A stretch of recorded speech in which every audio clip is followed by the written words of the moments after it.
กิดมาบ่จับอาภัพเหงาหงอยปลูกเข้าโปดดอยตายป่อหมดเสียงอุ่นอกหวังใจได้เป็นป่อเลี้ยงซ้ำเป็นบทเรียนเหี่ยแล้วอิดใจนักหนาป่านมาติดแห้วติดบาทบ่วงคำเมินเงินมันบ่นักอึดกักเหลือเกินหาต่างเจริญตึงอิดยากใบจำใจเสาะหาเงินตาใจใจอยู่กินกันไปหนุนกำจินป่าอาหารราคาสูงล้ำแถมน้ำมันซ้ำมาแปลงสงกรานต์ปีนี้หันตีเหลือแสนน้ำมันขาดแคลนไปไหนบ่ได้ไปไหนบ่ได้เนี่ยอันยังก็บ่ได้ ก็ขอกล่าวคำว่าธรรมะรับอรุณสวัสดีครับบรรดาท่านผู้ฟังแล้วก็ท่านผู้ชมทุกท่านนะในเจ้าวันนี้ก็เป็นเจ้าวันอาทิตย์ที่29เดือนมีนาคมปีพุทธศักราช2569นะในเจ้านี้เขาก็ผมอัตมาภาพนะก็ครูโสพลปริยัติก็ได้นำรายการธรรมะรับอรุณ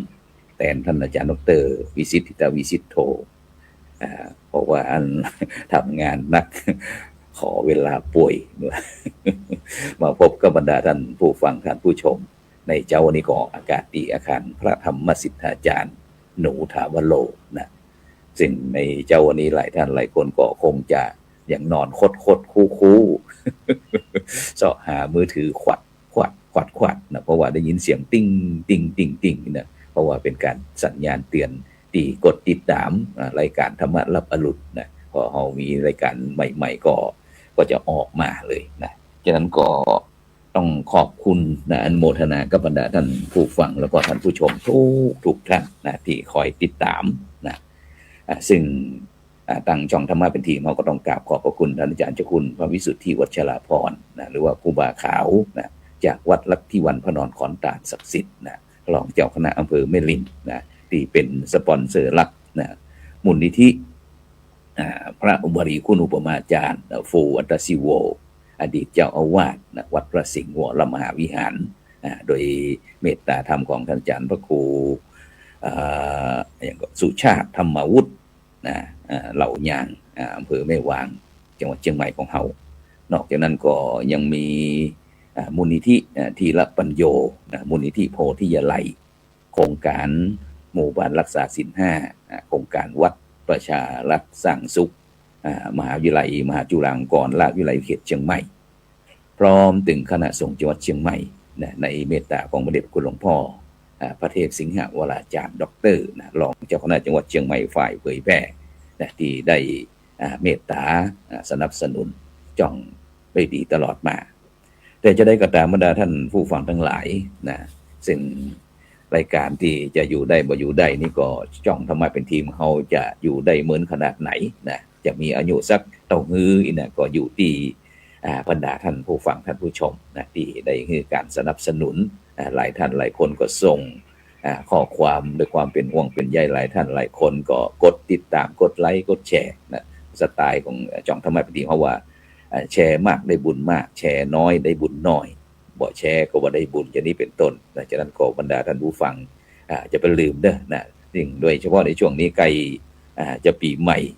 เพราะว่าแฮมเบอร์กี่วันละนะก็จะเข้าตอนนี้ก็เดือน7เดือน7ออกมาแล้วหลายคำละ8 9คำ9คำ10คำแล้วกันนะฉะนั้นก็หลังจากวันที่1เมษายนนี่ก็เต็มที่ละนะฉะนั้นก็โดยเฉพาะช่วงเทศกาลมหาสงกรานต์ปีใหม่เมืองนี้ก็บรรดาท่านผู้ฟังท่านผู้ชมก็เตรียมตัวเด้อนะเพราะว่ามีวันหยุด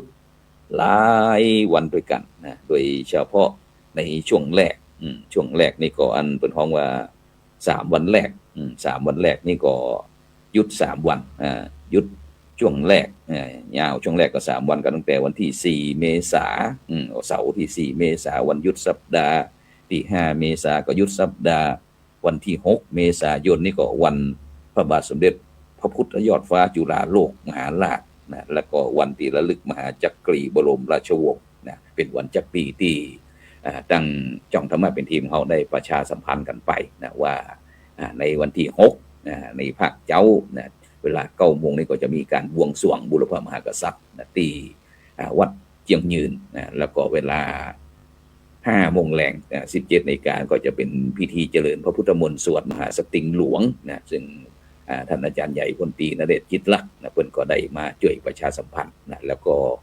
ในวันที่6 เมษายนนั้นต่างจ่องธรรมะเป็นทีมเขาก็จะไลฟ์สดเช่นเดียวกันนะฉะนั้นก็ช่วงแรก4 5 6นะ3 วันด้วยกันช่วงยุดช่วงแรกแล้วก็ช่วงที่2นะเป็นช่วงยุดยาวเดือนเมษายนก็พุ่นตั้งแต่วันที่11นะ11 เมษายนวันเสาร์นะ11 12 13 14 15อีนะเป็นช่วงยุดยาวยุดสงกรานต์หรือว่าปีใหม่เมืองฉะนั้นเนี่ยบรรดาท่านผู้ฟังทั้งหลายในช่วงนี้ก็จ่องของเฮาก็เลยได้ประชาสัมพันธ์เกี่ยวกับจ่ายหีดประเพณีปืนบ้านล้านนาของเฮาโดยเฉพาะประเพณีทางภาคเหนืออันนี้ก็ได้เรียนรู้ขนบธรรมเนียมประเพณีที่ดีงามตั้งวัฒนธรรมพิธีกรรมความเชื่อภาษาการแต่งกายการเล่นปืนบ้านนะแล้วก็อาหารการกินฉะนั้นก็นับเป็นกิจกรรมที่มีการปฏิบัติสืบเนื่องกันมายาวนานฉะนั้นเนี่ยบรรดาท่านผู้ฟังทั้งหลายนะวัฒนธรรมแล้วก็ประเพณีตั้งภาคเหนือเฮาเนี้ยก็จะมีเป็นห้องว่ากลุ่มวัฒนธรรมเนาะวัฒนธรรมล้านนาโดยจะมีวิถีชีวิตแล้วก็ขนบธรรมเนียมเก่าแก่เป็นของตนเอง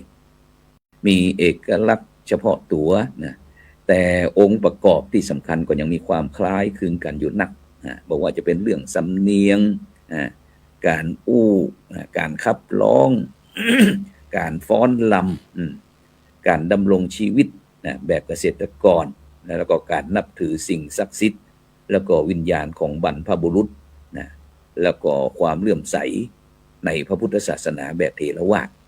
แล้วก็แสดงออกความรู้สึกนึกคิดแล้วก็อารมณ์โดยผ่านภาษาวรรณกรรม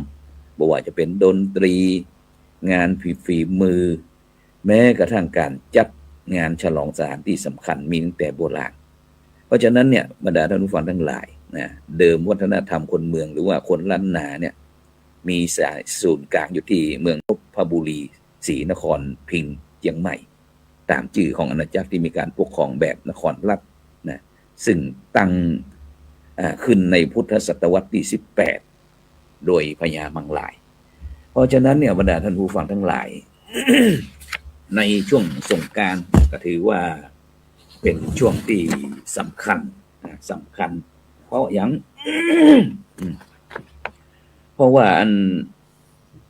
วัฒนธรรมนะบอกว่าจะเป็นเรื่องภาษาถิ่น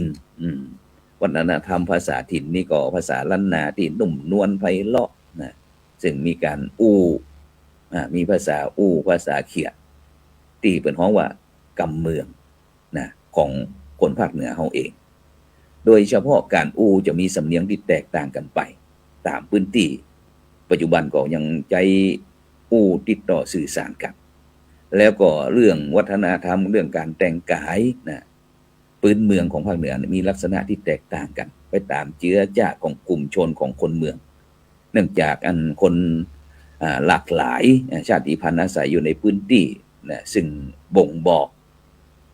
เอกลักษณ์ของคนละพื้นที่แต่ละถิ่นนะแม่ยิงคนเมืองเขานี่ก็จะนุ่งผ้าสิ้นหรือว่าเป็นห้องว่าผ้าถุงนะไปถึงมาตาตุ้มหรือมาตาจอมนั่นนะบอกว่าในปัจจุบันนี้ยังใส่สิ้นกันอยู่ก่อแต่คนเฒ่าคนแก่ก็ยังใส่อยู่นะแต่ละเด็กละอ่อนนี่ยังบ่มั่นใจนะฉะนั้นก็ในช่วงเทศกาลมหาสงกรานต์นี่ก็เลยไข่จวนแม่นยิงละเด็กละอ่อนจังเมืองเหนือของเฮาเนี่ยคนเมืองเฮาเนี่ย ใส่ผ้าสิ้นผ้าถุงนะแล้วก็ปอจายนี่นุ่งเตียวเป็นขายาวเป็นบ้องว่าเตียวสะดอเตียวกีที่เป็นเนี่ยจากผ้าฝ้ายนะสีน้ำเงินผ่องสีดำผ่องนะสวมเสื้อฝ้ายคอกลมแขนสั้นนะแบบผ้าอก นะมีกระดุม5 เม็ดนะสีน้ำเงินสีดำหรือว่าเสื้อหม้อห้อมนี่ก็อันว่าอันไปกลับไปวันพรุ่งนี้ว่าจะกลับที่เมืองแปะนะว่าจะไปหาเสื้อหม้อห้อมไปอันสะเก่าดำหัวคนเฒ่าคนแก่ปะอุ้ยแม่อุ้ยพ่องกินนะเพื่อที่อันจะสืบสานให้ละเด็กละอ่อนได้เฮียนฮู้ได้หันแล้วก็ได้จื่อจำว่าประเพณีเวลาสงกรานต์เนี่ยบ่ใช่ว่ามีแต่มากินเหล้ากินเบียร์กินเหล้าร้องห่ำทำเพลงตัวอันแต่ประเพณีสงกรานต์แท้ๆก็คือนี่แหละที่เราจะนำมาอู้กันในช่วงก่อนที่จะถึงสงกรานต์เนี่ยนะแล้วก็เรื่องการกินการกินนี่ก็เหมือนกันบรรดาท่านผู้ฟังหลายๆที่เฮาเรื่องเครื่องนุ่งห่มนะผ้าพื้นเมืองผ้าลายลายป่าเสือตอนะนี่นครสวรรค์ผ้าไหมลายเพชรนี่กำแพงเพชรนี่ผ้าพื้นเมืองเชียงแสนลายดอกขอเครือเกี่ยวขอจังหวัดเชียงรายตีนจกลายเชียงแสนหงบี้เชียงใหม่ปีกข้างคาวลายดอกปีกข้างคาวตากลายน้ำไหลนี่จังหวัดน่านมัดมีลายดอกปีบพิษณุโลกแล้วก็หม้อห้อมเมืองแปะนี่คือเรื่องเครื่องแต่งเนื้อแต่งตัวแล้วก็วัฒนธรรมการกินก็คนเมืองเขานี่ก็จะคล้ายๆกับอันคนอีสานหรือว่าภาคอีสานของเขานั่นกินข้าวเหนียวปลาห้าหรือว่าข้าวนึ่งเนี่ยนะแล้วก็ห้าคนเหนือเขาฮ้องว่าข้าวนึ่งแล้วก็ห้าที่ว่าเขาฮ้องว่าปลาล้าปลาห้าส่วนการปรุงแต่งตั้งเหนือเขานี่ก็จะนิยมต้มปิ้งแกงมกอีหัวมกปลาบ่นิยมใจน้ำมันส่วนอาหารนี่ก็ลองไปเด้อลองไปจิ้มพอบอกว่าจะเป็นเรื่องน้ำพริกหนุ่มน้ำพริกอ่องน้ำพริกน้ำปูไส้อั่วแม่เจ้านี่น้ำลายจะไหลเด้อบรรดาท่านผู้ฟังทั้งหลายหลายท่านหลายคนก็คงจะนอนอยู่นะฟังวันนี้อาจารย์ว่าครูอาหารการกินหายใจตื่นนี่ละอ่อนหมู่นี้อันปะอุ้ยแม่อุ้ยห้องหายใจเขาอันไอ้อย่างคนห้องว่าอันอย่างก็ จะขานล่องเพิ่นจะผ่านไปแล้วแกงฮังเลแคบหมูผักกาดจอ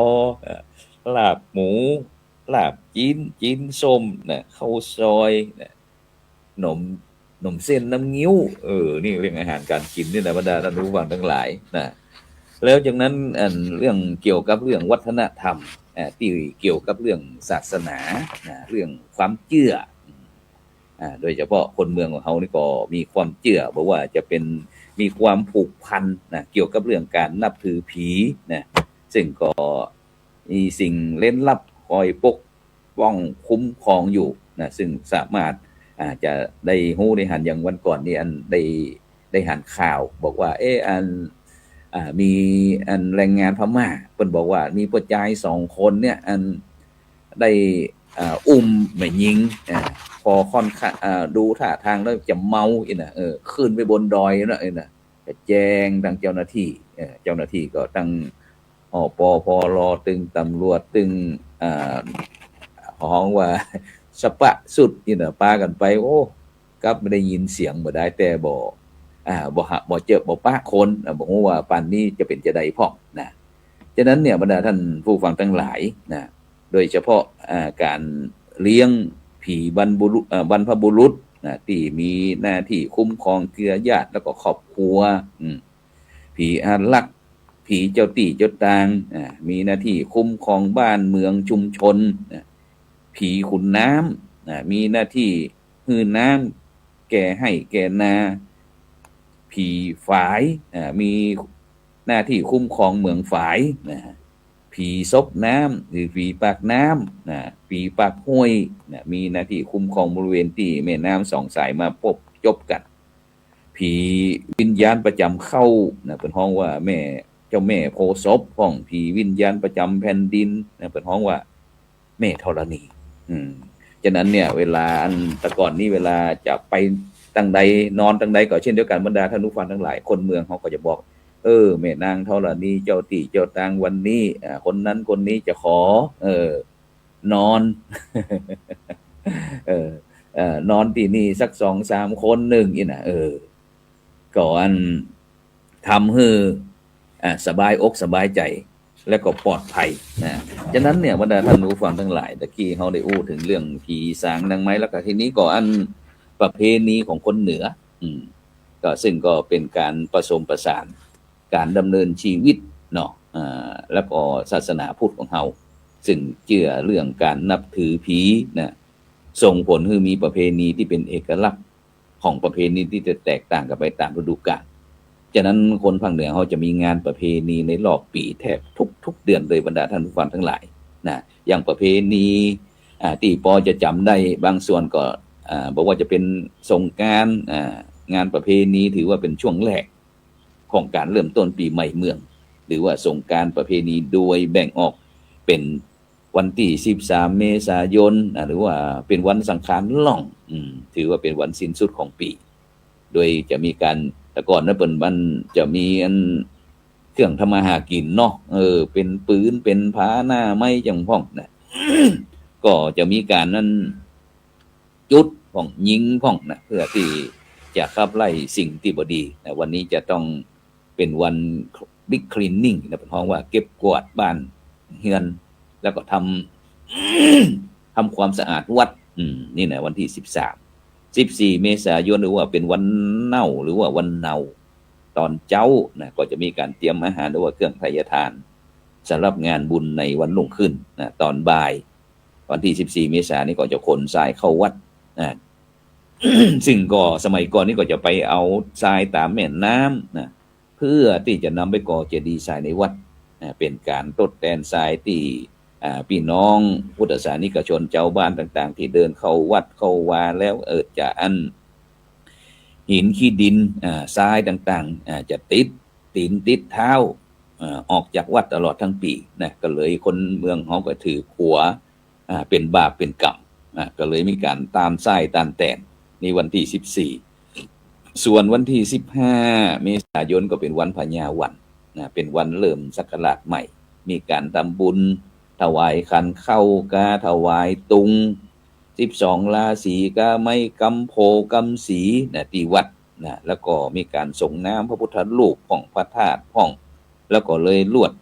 ดำหัวขอพรจากผู้ใหญ่ที่เคารพนับถือนะฉะนั้นก็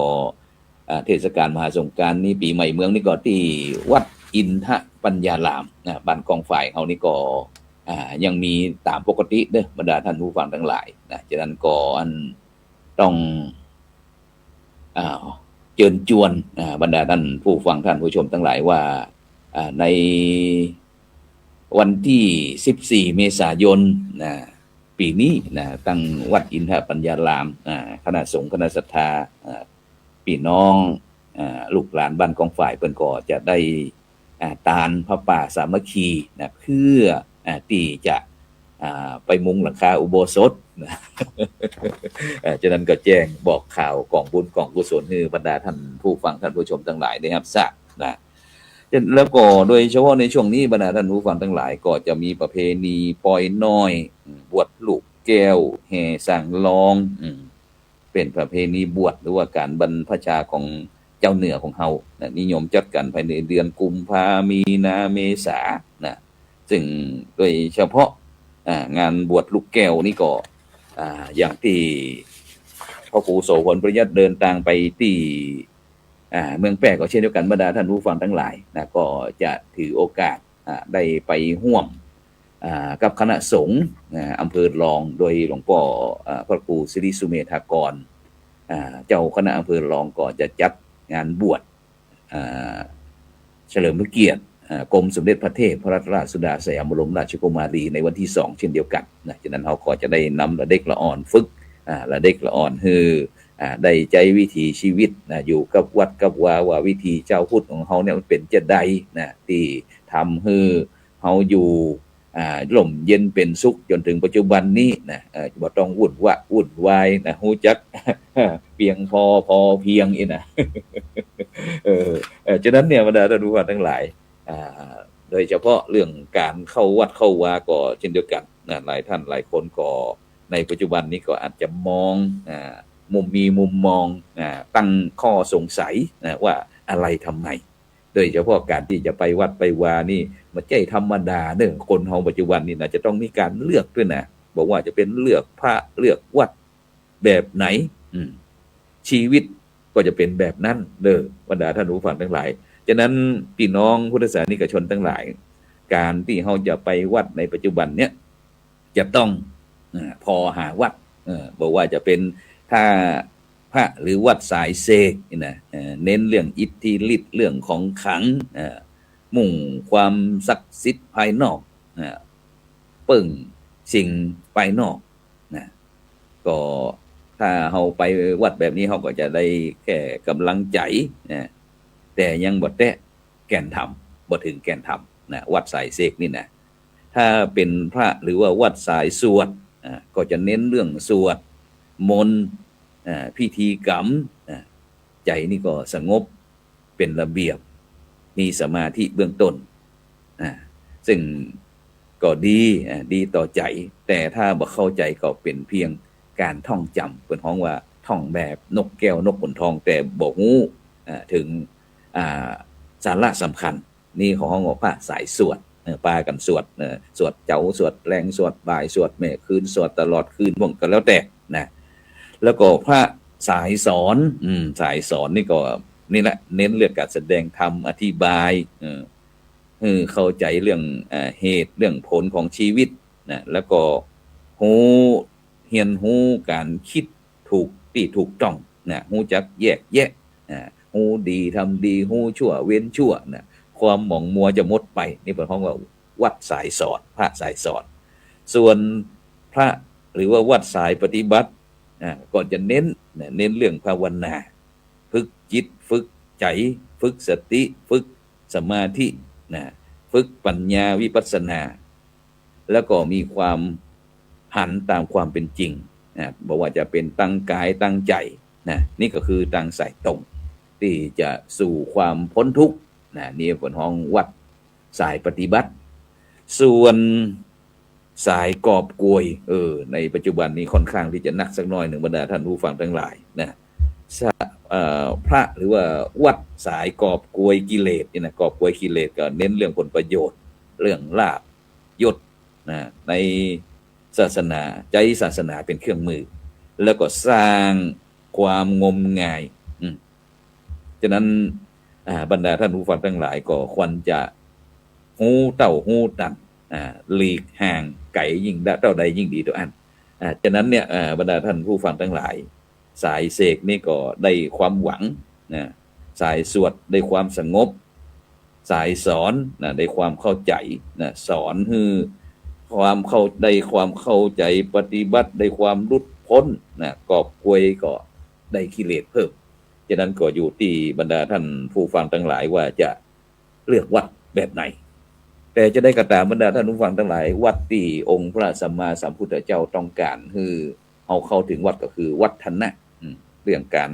พัฒนาถึงความการกุ้งหุ่งเรืองมีความเจริญรุ่งเรืองขึ้นฉะนั้นบรรดาท่านผู้ฟังทั้งหลาย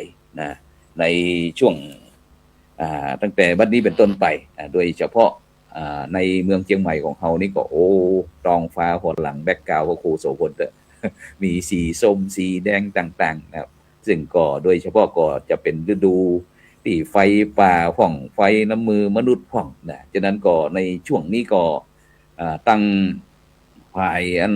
ป้องกันเปิ้นก็เตือนบอกว่าเนี่ยในช่วงนี้ก็ PM 2.5 นั้นอยู่ในเขตโซนสีแดงฉะนั้นก็อยากจะขอบิณฑบาตกับพ่อแม่พี่น้องทั้งหลายเนี่ยที่ทำมาหากินเข้าป่าเข้าปูต่างๆตอนนี้ถึงแม้ว่าบ่ใจปัญหาลักที่การจุดไฟป่านี้อันได้ทำให้เกิดต่ออากาศต่อกระจกนี่นะอากาศกับจันกระจกที่มันบ่สามารถที่จะอันเคลื่อนย้ายถ่ายเทให้อากาศสะดวกก็จะทำให้พี่น้องทั้งหลายได้รับผลกระทบบ่ว่าจะเป็นเรื่องตั้งปอดนี่อันตรายเด้อบรรดาท่านผู้ฟังทั้งหลายฉะนั้นก็โดยเฉพาะในปัจจุบันเนี่ยโรคปอดนี่นะเป็นเบอร์ต้นๆเลยฉะนั้นก็ถ้าเราสามารถที่จะช่วยกันผ่อนนักผ่อนเบาจากทันน้อยนี่น้อยก็จะเป็นการดีอย่างยิ่งเพราะว่า อากาศนี้เป็นของส่วนรวมนะบ่ใจของบุคคลใดบุคคลหนึ่งนะที่จะทำตามอกตามใจได้นะเพราะว่าได้รับผลกระทบเมื่อได้รับผลกระทบแล้วก็สุขภาพนะสุขภาพร่างกายของพี่น้องประชาชนเฮาเมื่อได้รับผลกระทบแล้วก็เจ็บไข้ได้ป่วยก็ต้องรักษาเมื่อรักษาแล้วก็ต้องมีรายจ่ายนะเมื่อมีรายจ่ายแล้วก็ต้องหางบประมาณจะมาจากไหนนะก็ต้องจากภาษีอากรต่างๆฉะนั้นเราตัดตอนบรรดาท่านผู้ฟังทั้งหลายอย่างวันก่อนนั้นได้เจริญพรเจิญตั้งกรมป่าไม้นะแล้วก็ป่าชุมชนต่างๆได้มามาจ๋านะเกี่ยวกับเรื่องวิธีการบริหารจัดการป่าชุมชนในปัจจุบันนี้นะซึ่งเปิ้นสามารถผลิตอากาศขายเด้อบรรดาท่านผู้ฟังทั้งหลายนะนี่คือความล้ำหน้าก้าวยุคก้าวทันสมัยนะฉะนั้นเฮาในฐานะที่เป็นส่วนหนึ่งของโลกใบนี้นะ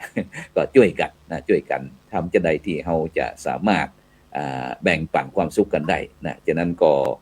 ในเจ้าวันนี้ก็เลยนำนานาสาระนะธรรมะขององค์พระสัมมาสัมพุทธเจ้ามามาจามาเอิ้นมากล่าวกับพ่อแม่พี่น้องท่านผู้ฟังทั้งหลายเนี่ยได้เอาไปพินิจพิจารณาเพื่อที่จะได้ช่วยกันในการรักษาสภาพสิ่งแวดล้อมเพิ่นถึงบอกว่าหลายท่านหลายคนก็ตุกในช่วงนี้นะพยายามส่งข่าวมาคือพระครูโสพลนี่ก็มาจากอันไหนพะเยาคนบอกว่าหมดแล้วศรัทธาเกิดมาจากนี้มาเป็นเหียอีปุ่นดีไข่ตายบ่เคยฮู้ว่านี่กะขวัญขวายก่อนกินข้าวง่ายติวถังออกบ้านบ่ไปให้สวนนั่นหนอเสียงหั่นไปรอน้ำมันที่ปั๊มเปียถังเอาไปใจก็สัญญาณกลัวยันตัดเห่าลมเหี่ยโละน้ำมันมดเขามีก้าลมเอาใส่ถังปิกบ้านชีวิตเจ้าสวนตุกหนาป้าป้านบ่มีสำหานเหมือนน้องเปิ้นรวยบ่ไหวไปไหนขอร้องเงินกองเต็มห้องห่อเหียนจนบอกปอแล้วมาเตือนในหอห้องเหียนไว้ในบ่เสียงเจ้าบ้านยากจนอดทนหม่นเมียงหาในบ่เปียงจ่ายซื้อเข้าของนั่นหนอรอเป็นคาบมือมีในก็ฮือบ่ตันพาเลทแต่เลาะขึ้นราคากันเฮาหาบ่ตันเอาไหนมาสู้น้ำมันก็แป้งแซงกันแต่ลูกยังฝากมาดูบอกไว้เลี้ยงไก่2 ตัวปลูกพักนั่นไซเพื่อวันหน้าได้ใจมัน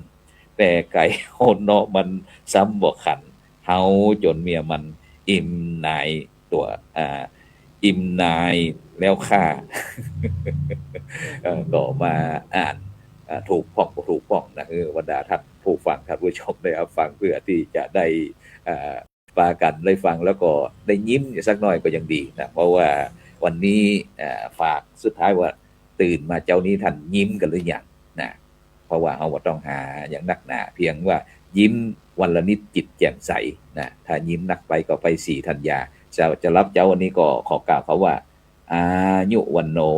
สุขังพระลัง